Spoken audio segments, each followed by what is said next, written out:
Плашчаніца. Маўклівая сведка ўваскрашэння.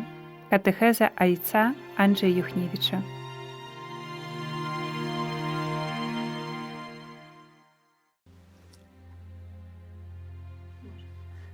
Похвален Иисус Христос, навеки вечное. Амен. Одна з таких складаних часток нашої віри, але одночасово збавенної для нас, ёсць кожная пятніца, калі перажываем вялікім посце крыжовы шлях. І хочам прыглядзецца гэтай рэчаіснасці паводле турынскай плашчаніцы,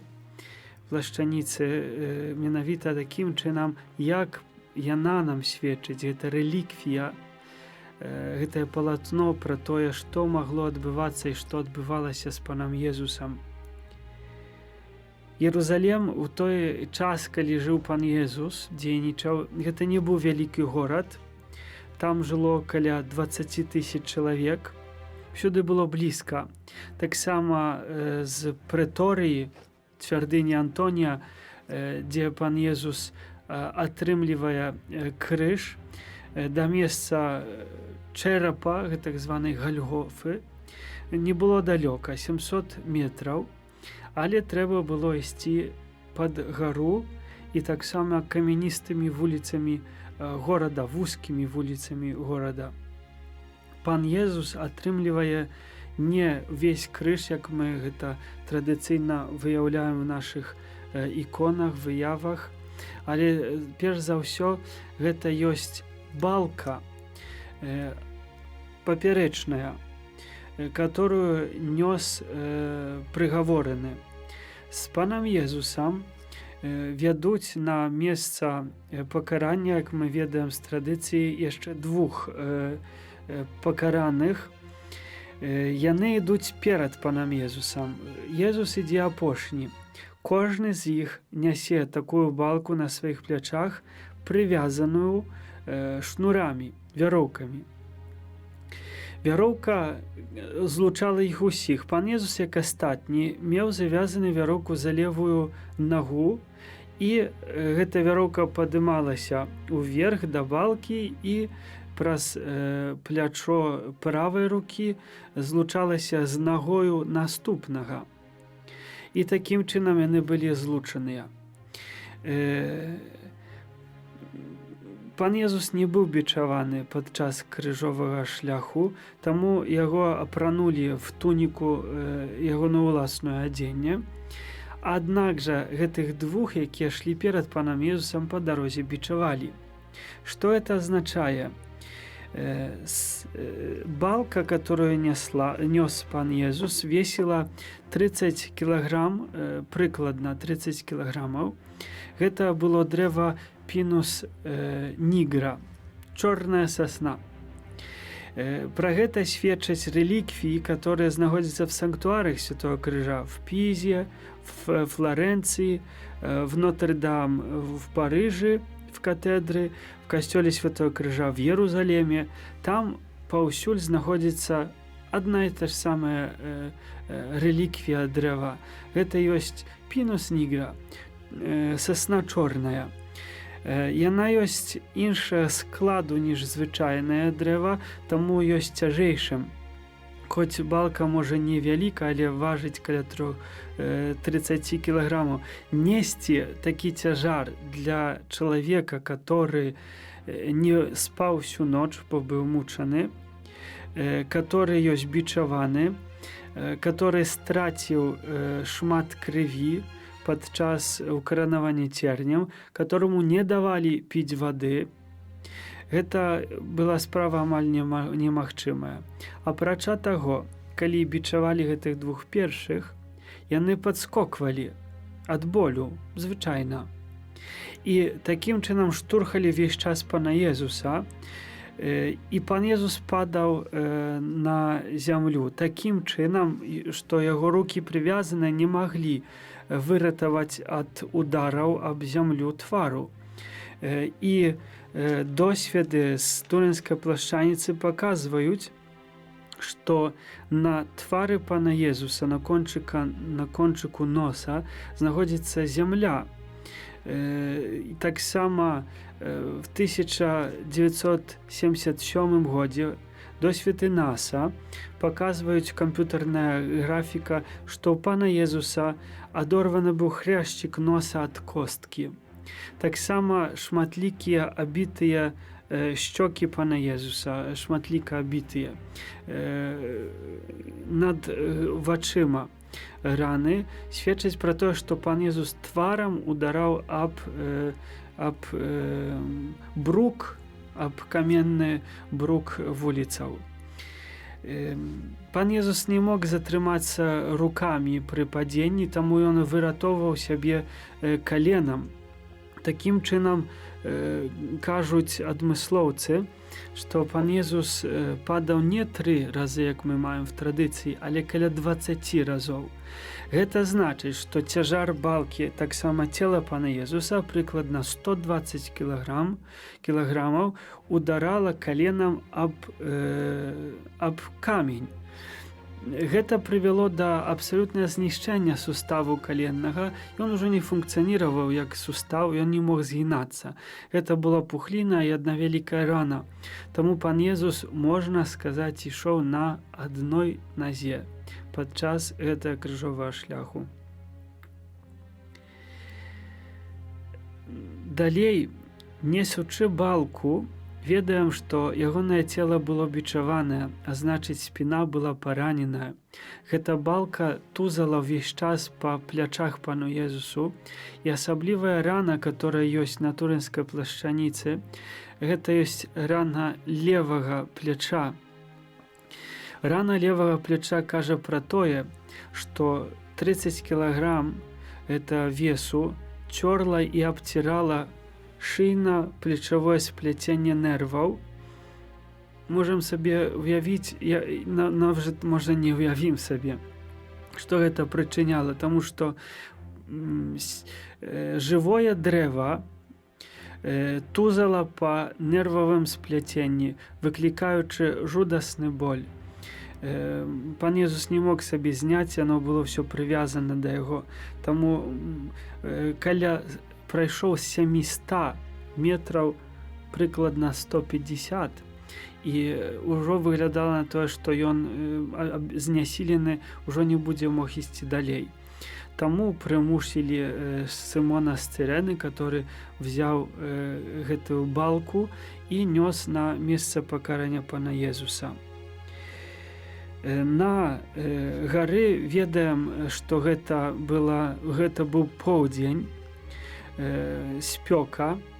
На гары з пана Езуса здзіраюць адзенне, такім чынам аднаўляюць усе раны ад бичавання, выклікаючы гэтым страшэнны боль.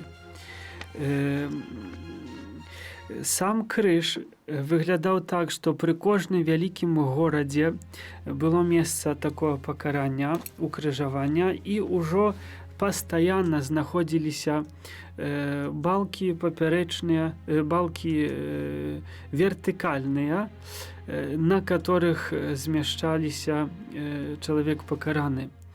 45 сантыметраў заглубляліся ў зямлю, фундамент нейкі, каменнае кола, якое замацоўвалася драўлянымі забеспячэннямі, і сама таўшчына гэтага пня было 11 сантыметраў, узносілася на 2 метры. Таму пан Езус вельмі выразна мог быць пачутым праз Маці Божу ці Яна, которые былі пасля побач пана Езуса. Калі пана Езуса прыбівалі, таксама ўжо былі гатовыя дзіркі в гэтых балках. Пацянулі цела пана Езуса, руку. Левая рука была выбіта з сустава, і таксама быў парушаны нерв. Таму пан Езус, калі быў крыжаваны, ён паднімаўся правай рукой, каб дыхаць. Пасля таго, як прыбілі рукі, яго паднімаюць на вышыню 2 метраў і хутка, згінаючы калены, прыбіваюць ягоныя ступні. Ступні былі прыбітыя такім чынам, што яны не маглі быць роўна прыбіты. І пана Езуса яны ёсць выкрыўленыя, значыць, адна з ног была звіхнута. Мы сказалі пра левае калена, якое не функцыянавала. Таму пана Езусу левую нагу прыбавіць зверху, а пад ніз правую нагу. Такім чынам пан Езус на правай назе можа паднімацца ўверх. Калі б пану Езу ввогуле пакараных прыбывалі на роўных нагах, яны б адразу задахнуліся, не маглі б дыхаць. А так, каб падоўжыць муку, мучэнні, прыбывалі на схіленых нагах, дзякуючы гэтаму яны ратаваліся, набіраючы паветра. Гэта была страшэнная мука, таму што само цела чалавека, который збіты такім чынам, праз бичаванне, праз стомленасць, яно вычэрпваецца, сілы заканчваюцца. І пан Езус, магчыма, памірае ад разрыву сэрца. Або, як некаторыя адмыслоўцы кажуць, магло таксама наступіць задушэнне. Што гаворыць пра тое, што магло гэта быць разрыў сэрца? Першая рэчаіснасць, што сэрца лопнула, разарвалася, кажа пра тое, што гэты крык пана Езуса на крыжы. Сэрца чалавечае мае асабліва шмат нерваў, нервных, сетка нервная знаходзіцца в самой тканцы, в сцёгнах самога сэрца, што значыць, яно ёсць вельмі ўражлівае на боль. І калі разрываецца, выклікае жахлівы боль і гэты крык. Калі чалавек вісеў, пан Езус вісеў на крыжы, гэта выклікала шматлікія сударагі цэлых груп цягліц, мышцаў. І пан Езус памірае каля 3 гадзін, як нам кажа евангеліст. Гэта ёсць 3-гадзінная агонія, ападання і паднімання ўзнашэння. Варта памятаць, што калі прыбівалі рукі пана Езуса, не прыбілі в далоні, так як мы в традыцыі гэта паказваем, толькі в гэтае месцы надгарсткі, в гэтае месцы, дзе ёсць знаходзіцца так званая прастора дэстота. Сюдой праходзіць нерв, які гваздзём прарываўся. Гэтым чынам, такім выніку, палец вялікі, который мы маем, ён згінаўся ўсярэдзіну. Гэта бы боль, такі жжэння, боль, который таксама вельмі вялікі. І ў выніку мы, калі бачым на турынскай плашчаніцы, менавіта гэтых пальцаў не ўбачым у пана Езуса, толькі 4 гэтыя пальцы. Паднімацца на руках, которые прыбітыя да крыжа, гэта таксама жахлівая мука, але праз гэта схапіць подых мог пан Езус. Таксама гэтая пазіцыя цела выклікала тое, што чалавек можа вдыхнуць паветра, але не мог выдыхнуць паветра. Пан Езус мог казаць толькі тады, калі падцягваўся на гэтай правай руцэ ўвысь, і тады мог прамаўляць. Была магчымасць нешта сказаць. Словы вельмі кароткія, на крыжы мы не маем выводаў нейкіх тэалагічных, вельмі коротка то, што мог чалавек, паміраючы в муках, сказаць. Сама агонія, разрыў сэрца, як адмыслоўцы кажуць, наступіла каля 17-й, блізка 17-й гадзіны.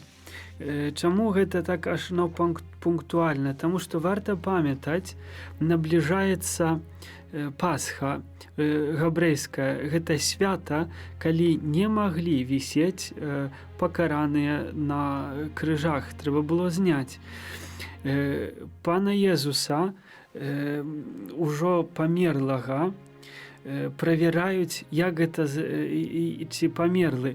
Заўважце, першым і другому, і першаму пакараным, которые шлі перад панам Езусам, зламалі калены, каб яны задушыліся. Але калі пабачылі, што пан Езус ёсць мёртвы, ўжо не ламалі яму калену, только каб праверыць гэта, прабіваюць яму бок. І пра гэта кажа нам святы Ян, што выплыла адтуль кроў і вада. Што гэта такое? Кроў была сабраная пасля разрыву сэрца в грудной клетцы пана Езуса. Жаўнер, который прабівае паміж 5 і 6 рабром пана Езуса з правага боку. Так як гэта былі найчасцей рымскія жаўнеры леваручныя. І ён прабівае дзідай, закранаючы таксама сэрца і ўсю поласць, дзе знаходзіліся лёгкія. Адтуль выплывае, чаму кроў і вада, што гэта такое?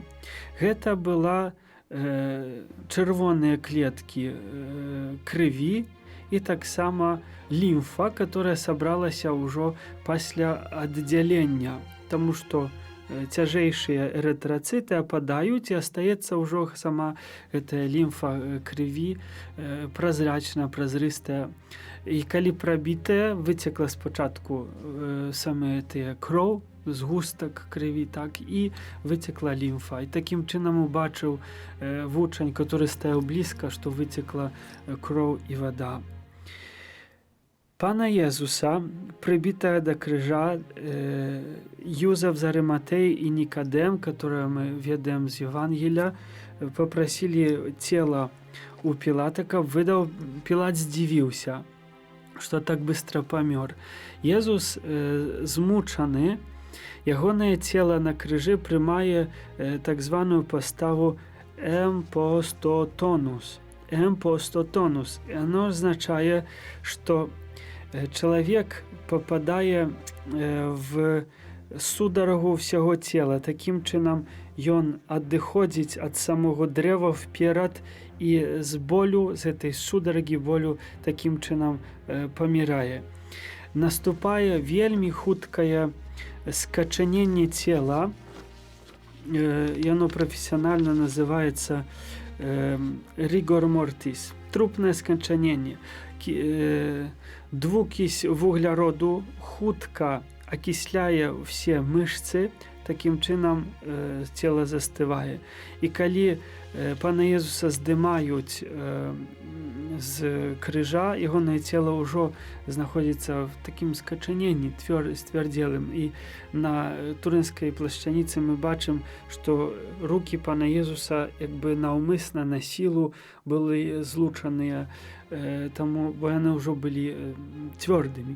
Можна так возразна это выказаць. Самі пахароны пана Езуса адбываліся хутка. Прыкладна в 17:30 Езуса здымаюць з крыжа, і пры змяненні пазіцыі цела, пасля гэтых усіх ранаў, которые перанёс, з ягоных вуснаў і з носа пачынае выплываць кроў. І все полотны, которые были падрыхтаваны, асабліва это хуста, которую мелі накласці на галаву, яна памагае гэтую кроў спыніць, каб не расцікалася далей. І такім чынам гэтая хуста ўжо пасля не была выкарыстаная. Таму мы на турынскай плашчаніцы маем все цела пана Езуса адлюстравана, адбітая, а не толькі частка, напрыклад, галава не. Цела гэта не была, хустка гэта не была выкарыстаная. Каля 15 минут у них было, каб перанесці цела з кальварыі да гробу Юзефа з Арыматеі, который ён ахвяруе пану Езусу. І тады выкарыстоўваюцца так званыя рабочыя палотны, то есть не плашчаніца, толькі нешта, некія палотны, которые на гэты час перанесення былі ўзятыя. Нікадзім з сабою прыносіць каля Юзеф з Арыматэі, прыносіць каля 100 фунтаў пахучых зёлаў. Гэта каля 32-33 кілаграм гэтых пахучасцей. Можам сабе ўявіць, што гэта шмат, таму што чым больш гэтых пахучых сродкаў было выкарыстана, тым больш дастойны азначае, што гэта больш дастойны чалавек. Трэба было пана Езуса 7 разоў абмыць паводле звычаю, абрэзаць бараду, валасы, аднак жа гэта не зрабілі. Сонца садзіцца ў той дзень 18:08, а луна ўзыходзіць у 18:20. Для габрэяў 18:20 распачыналася Пасха. Таму ім трэба было хутка гэта ўсё зрабіць. Гэта было хуткае пахаванне. І таму жанчыны в раніцу, в нядзелю, пасля суботы, святкавання ідуць, каб зрабіць тое, што яшчэ не было дакончана.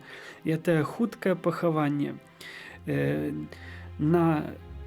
Наступае, можна сказаць, адпачынак Езуса Хрыста пасля ўсё гэтай мукі драматычнай спасення, выратавання ўсяго свету. Яго складаюць у грабніцы, которая мае кшталт нейкае памяшчэнне, прыкрыванага камнем. Каля тонны весіў гэты камень. Такім чынам быў збудаваны гроб, што адзін чалавек мог яго закаціць уваход гэты, а трэба было каля 5 чалавек, каб яго назад адняць. Таму гэта не было такое лёгкае заданне, каб выкрасці цела пана Езуса. Пры гэтым памятаем, што каля гробу пана Езуса была пастаўлена варта, якая сцерагла сам гроб пана Езуса.